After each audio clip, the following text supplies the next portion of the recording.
আপনার যত ভালোবাসার মানুষই হোক না কেন, সে যদি জেনে শুনে ওই অপরাধটা আপনার সাথে করে, ওইটার সলিউশন যদি আপনি সামাজিক ভাবে বা পারিবারিক ভাবে না পান, তখন সম্পূর্ণ শেষ পর্যায়টাই হচ্ছে যে তাকে আইনি ভাবে বুঝিয়ে দেওয়া যে এই জিনিসটা অপরাধ, এটা ঠিক না। আমরা সংসার জীবনে দেখেছি যে তারা ডিভাইড হয়ে গেছে, থানা পুলিশ করছে, অনেক ঝামেলা করছে। তো মানুষ যদি মন থেকে তারা একত্রিত না হতে পারে, পৃথিবীর কোনো শক্তি নাই যে তাকে একত্রিত করার মতো।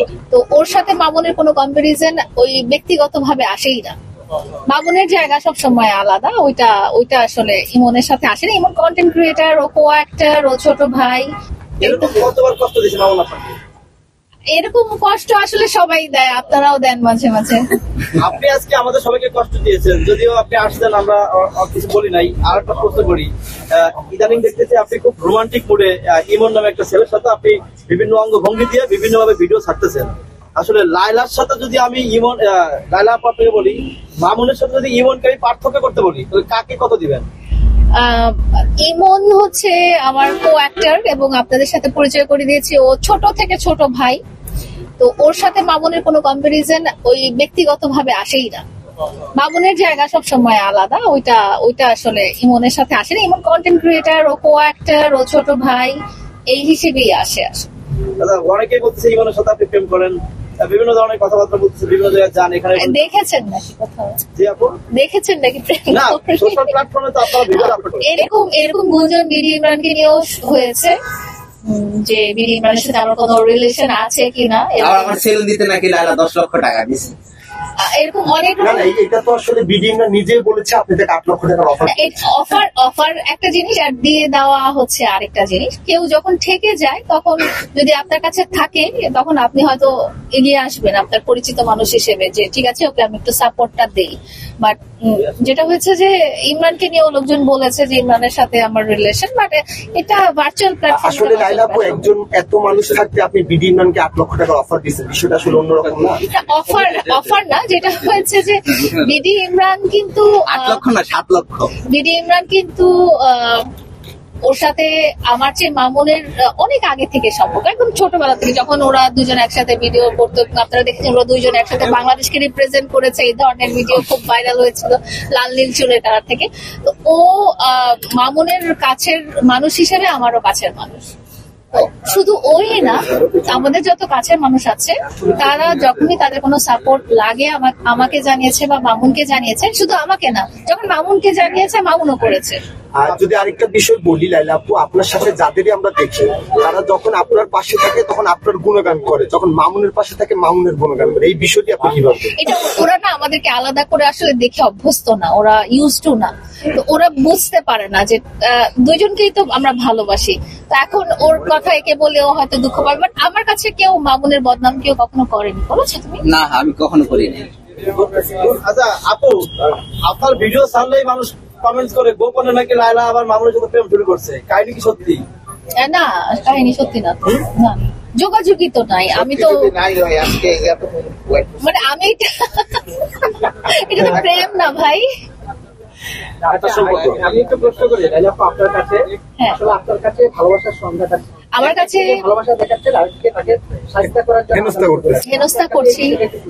আচ্ছা, আপনার সাথে যখন কেউ অপরাধ করে, তাকে যদি আপনি ভালোবাসেন, তাহলে কিন্তু অপরাধটা প্রথমে যদি বলে সে ভুল হয়েছে, সেটাই বলছি যে যদি বলেন যে আমার ভালোবাসার মানুষ আমার সাথে একবার ভুল করেছে, দুবার ভুল করেছে, তিনবার ভুল করেছে, চারবারের বার, ওটা কিন্তু ভুল হয় না। ইচ্ছাকৃত ভাবে যেটা করা হয় সেটা অপরাধী হয়ে থাকে। তো আপনি আপনার যত ভালোবাসার মানুষই হোক না কেন, সে যদি জেনে শুনে ওই অপরাধটা আপনার সাথে করে, ওইটার সলিউশন যদি আপনি সামাজিক ভাবে বা পারিবারিক ভাবে না পান, তখন সম্পূর্ণ শেষ পর্যায়টাই হচ্ছে যে তাকে আইনি ভাবে বুঝিয়ে দেওয়া যে এই জিনিসটা অপরাধ, এটা ঠিক না। আমার কাছে ভালোবাসার সংজ্ঞাটা হচ্ছে যে আমি যাকে ভালোবাসি তাকে আমি সবসময় ভালোবাসি, তার সবসময় ভালো চাই, কিন্তু সে খারাপ কোনো পর্যায়ে চলে গেলে সেটা থেকে ফিরিয়ে আনার যত রকম ওয়ে আছে, সেটা ভালোবাসার মানুষ হিসেবে আমার করা উচিত। লাইলা আপু, আমরা 2 বছর পিছনে যাই। 2 বছর আগে লাইলা এবং মামুন একসাথে থেকে আমাকে একটা কথা বলতেন। আপনি প্রশ্নটা আবার বুঝছেন, আপনি মামুনের উদ্দেশ্যে যাচ্ছেন কেন? মানে মামুন লাইলা পৃথক হওয়ার পর কিন্তু আরো অনেকেই প্রতিষ্ঠান করেছে, শুধু মামুন একা না। আপনার আশপাশে যারা ছিল, যারা তখন তাদের একই উত্তর হবে যে তারা যখন উন্নতি করবে তাদের লাইফে, তারা আরো ভালো কিছু করবে, তাদের জন্য অনেক দোয়া। এবং এটাই আমি দোয়া করি যে তারাও যেন আরো অনেক, শুধু মামুনের মতো না, আরো অনেক বড় কিছু করতে পারে। তাহলে তো ধরে নিয়ে যায় মামুন লাইলা পৃথক হওয়াতে সবার প্লাস পয়েন্ট হয়েছে, তাই তো? এটা আসলে মামুন লায়লা পৃথক হওয়ার সাথে কোনো সম্পর্ক নাই, এটা তাদের লাইফের জার্নি। আর কারো প্রশ্ন আছে না? একটা শেষ প্রশ্ন করছিলাম, উত্তর পাই না। হ্যাঁ বলেন, কি ছিল জানি প্রশ্নটা? এইদিকে ভাইয়ারা আমাকে কোনো কোয়েশ্চেন করলো না। আমরা অনেক দুঃখে আছি। আচ্ছা আপা, আর দুঃখ থাকবে না ইনশাল্লাহ। ভালোবাসা কত প্রকার হতে পারে? ভালোবাসা একটাই প্রকার, এটাতে কোনো প্রকার ভেদ হতে পারে না। অনেকদিন পরে মাসুদ ভাইকে দেখতে পাচ্ছি এবং অনেকদিন পরে না, আপনারা ওনাকে প্রতিদিনই সোশ্যাল মিডিয়াতে দেখেন, উনি অনেক ফেমাস একটা পারসন। জানতেই চাই, যেহেতু এই প্রতিষ্ঠানের আপনার একটা প্রমোশনে এসেছেন, এই প্রতিষ্ঠান নিয়ে শুরুতে জানতে চাই আপনার কথা। আমি বলবো, না মাসুদ উনি প্রমোশনে আসেনি, ওনাকে আমি চিফ গেস্ট হিসেবে ইনভাইট করেছি আমার এই সুন্দর একটা মোমেন্টে। উনি আমার বড় ভাই, উনি আমাকে অনেক ভালোবাসেন এবং আমিও তাকে অনেক ভালোবাসি। আমার এই একটা ইম্পর্টেন্ট একটা মোমেন্টে আমি চেয়েছি যে আমার ভালোবাসার বড় ভাই আমার পাশে থাকুক, এবং আমি এটাও চাই ওনার কাছে এই ধরনের আমার যখন সোশ্যাল মিডিয়া রিলেটেড আরো কোনো ব্যাপার আসবে, উনি যেন আমার সাথে থাকেন। আচ্ছা, একটু মাসুদ ভাইয়ের কাছে জানতে চাই যে এই প্রতিষ্ঠানের সঙ্গে লায়লা যুক্ত হয়েছে এবং আমরা দেখতে পাচ্ছি যে একটা ওয়েবসাইট লঞ্চিং অনুষ্ঠান, এই অনুষ্ঠানে এসে আপনার কেমন লাগছে এবং লায়লা আপুকে পেয়ে, এবং পাশে বিটি ইমরান আছে, আপনার খুবই কাছের ছোট ভাই বলি, একটু জানতে চাই এই অনুভূতি। লায়লা আপু সবসময় আমার শ্রদ্ধার জায়গা থেকে, ভালোবাসার জায়গা থেকে আমার বোন, এবং আমাদের দুজনের সম্পর্ক হয়তো ক্যামেরার সামনে না, আমাদের কন্টিনিউ কথা হয়, এবং কথা না হলে তো আর আসতাম না। একটা ঝামেলা হইলে একটু হয়তো মুখ কালাকালিটা হতে পারে, এটা প্রত্যেকটা ফ্যামিলিতেই হয়ে থাকে। সো লায়লা আপুর সাথে সবসময় সম্মানের জায়গা থেকে, ভালোবাসার জায়গা থেকে, শ্রদ্ধার জায়গা থেকে সবসময় আমার আপুর জন্য ভালোবাসা। আর যে কোনো ভালো মুহূর্ত, খারাপ মুহূর্ত, আমি সবসময় তো ভাই তো বোনের পাশে থাকবেই। এবং আমরা জানি যে আপনি খুবই ব্যস্ত থাকেন এবং ফ্যাশন ইন্ডাস্ট্রিতে আপনি একটা বড় একটা জায়গা জুড়ে আছেন এবং বড় ভাবে লিড দিচ্ছেন। সেই জায়গাটা একটু জানতে চাই, কাজের ব্যস্ততা এবং আপনার ব্যস্ততা। আমি এখন হচ্ছে ফ্যান্সি বিউটি ইনস্টিটিউট থেকে এসেছি, এখানে হচ্ছে আমি কর্মরত হচ্ছি, টিচার হিসাবে আছি। আজকে আমার ক্লাস ছিল, সারা বাংলাদেশ থেকে স্টুডেন্টরা এখানে ক্লাস করতে আসে। সো আমি আরো আগে আসার কথা ছিল, সেজন্য আবারও সরি। 7টা বাজে হচ্ছে আমার ক্লাস শেষ হয়েছে, দেন তারপর অফিসের মিটিং ছিল, এবং ধানমন্ডিতে একটু ঝামেলা হওয়ার কারণে রাস্তা পুরাই ব্লক ছিল, আস্তে আস্তে লেট হয়ে গেল। আর এখন তো সব বিজনেস এন্ড চাকরি নিয়েই তো আমার জীবন। আচ্ছা, অনেকেই অনেক রকম ভাবে আসলে কথা বলে, যে কথাটা আমরা হরহামেশাই শুনতে পাই, সেটা হচ্ছে মামুনকে কিনে নেওয়ার পিছনে আপনার অবদান, মানে এটা অনুভবকে অনেকেই বলে। আপনার প্রশ্নটা আমি ভালোভাবে বুঝতে পারি না, একটু ক্লিয়ার করে বলেন। কেড়ে নেওয়ার পিছনে মানে আপনাকেও অনেকেই হচ্ছে দোষারোপ করে, মানে এই ব্যাপারটা এটা উত্তরটা আমি একটু দেই। হ্যাঁ, আমি নেই, তারপরে উনি বলবেন। একটা মানুষকে, একটা অ্যাডাল্ট মানুষকে, একটা সুস্থ সবল সুন্দর মস্তিষ্কের মানুষকে কেউ কিন্তু কেড়ে নিতে পারে না বা তার উপর জোর জবরদস্তি করতে পারে না, এটা হচ্ছে প্রথম কথা। এবং ব্যবসায়িক সম্পর্ক এবং ব্যক্তিগত সম্পর্কের মাঝখানে সবসময় একটা লাইন থাকে, এই জিনিসটা হচ্ছে দ্বিতীয় কথা। তৃতীয় কথা হচ্ছে যে কেউ কাউকে কেড়ে নিয়ে কি করবে, তাই না? তো মাসুদ ভাই উত্তরটা বলে দেন। ও তো আর কোনো জিনিস না যে ওকে আমি কায়রা নিয়ে আসবো, সে একটা মানুষকে কি পৃথিবীতে শুনছেন কেউ কায়রা নিয়ে যেতে? নিয়ে কি তাকে কি আমি জেলখানায় রাখছি না তালা দিয়ে বন্দি করে রাখছি? আপনি তো বোকার মতো কথা বললেন। যদি আজকে ওকে নিয়ে আমি জেলখানায় রাখতাম কিংবা বন্দি করে রাখতাম, তাহলে আমি বুঝতাম যে আমি ওকে কায়রা নিয়ে গেলাম।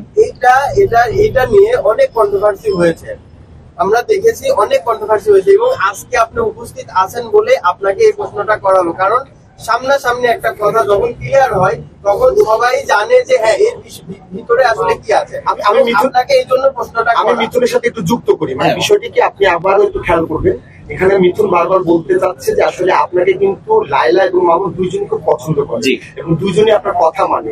তাদের দুইজনের পৃথক হওয়ার পিছিয়ে আপনার কারণ আপনি চাইলে তাদের অবশ্যই এক করতে পারতেন, এই বিশ্বাস অনেকের আছে, কিন্তু কেন করেননি এটাই জানতে। হ্যাঁ, বিশ্বাস সবার আছে পৃথিবীতে। তাইলে যদি এরকম যদি হইতো তাহলে পৃথিবীতে কোনোদিন ডিভোর্স বা কোনোদিন মানুষ ডিভাইড হইতো না, মানুষ আলাদা হইতো না। এমনও মানুষের হচ্ছে সংসার জীবনে দেখেছি যে তারা ডিভাইড হয়ে গেছে, থানা পুলিশ করছে, অনেক ঝামেলা করছে। সো মানুষ যদি মন থেকে তারা একত্রিত না হতে পারে, পৃথিবীর কোনো শক্তি নাই যে তাকে একত্রিত করার মতো।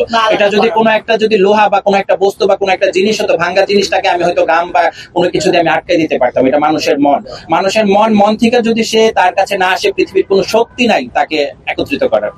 সর্বশেষ প্রশ্ন লাইলা আপু, এখানে বলা হয়েছে একজন সফল উদ্যোক্তা হতে গেলে আপনার অবশ্যই ভালো একটা ওয়েবসাইট দরকার। আপনার যে ফ্যান ফলোয়ার্স এবং যারা দেখছে কিংবা আমাদের মাধ্যমে যারা দেখবে, আপনি এই ওয়েবসাইট থেকে কতটুকু আস্থা পেয়েছেন কিংবা আপনার যারা ফ্যান ফলোয়ার্স তাদের কি বলবেন যে এখানে আসলে ওয়েবসাইট কিংবা উদ্যোক্তা হতে গেলে আসলে এটা গুরুত্বপূর্ণ জায়গা? তার আগে লাইলা পাকের সবার একটা প্রশ্ন আছে। ইদানিং মামুনের একটি ভিডিও আমরা দেখতে পাচ্ছি, সে স্টেজে নাচতেছে এবং কিছু মানুষ টাকা ছিটাচ্ছে। তো আসলে আমরা বিশেষ করে জানি মেয়েরা যদি স্টেজে নাচে ছেলে যায় টাকা ছিটায়, কিন্তু মামুন নাচতেছে মেয়েরা যায় টাকা ছিটাচ্ছে। আপনার কাছে কেমন লাগছে? আমার কাছে বলি, মামুন তো একজন পারফর্মার, হ্যাঁ, মামুন একজন পারফর্মার, মামুন একজন ড্যান্সার, একজন আর্টিস্ট, একজন শিল্পী। এখন মামুন এমন একটা মানুষ যে সমস্ত পরিবেশটাকে মন্ত্রমুগ্ধ করে রাখতে পারে। তাকে দেখে আপনিও একদম অন্যরকম হয়ে যান। তার প্রতি যখন টাকা ছিটাচ্ছে, মানে দর্শকদের মনে কতটাই ভালোবাসা বা দর্শকরা কতটাই মানে ওই কি বলবো পারফরমেন্সের ভিতরে ঢুকে গিয়েছিল, যে কতটাই খুশি হয়েছিল যে এভাবে তো আমরাও নাচি, কই কোনোদিন তো দেখলাম না কেউ টাকা ছিটায়। মামুনের এই যে ভালো কাজগুলো যখন আপনি দেখেন, মানে নিজেকে আপনি তখন কি মনে করেন নিজের ভিতরের অনুভূতি? মামুনের যখনই কোনো ভালো কিছু হয় তখনই আমি খুব ভালো ফিল করি।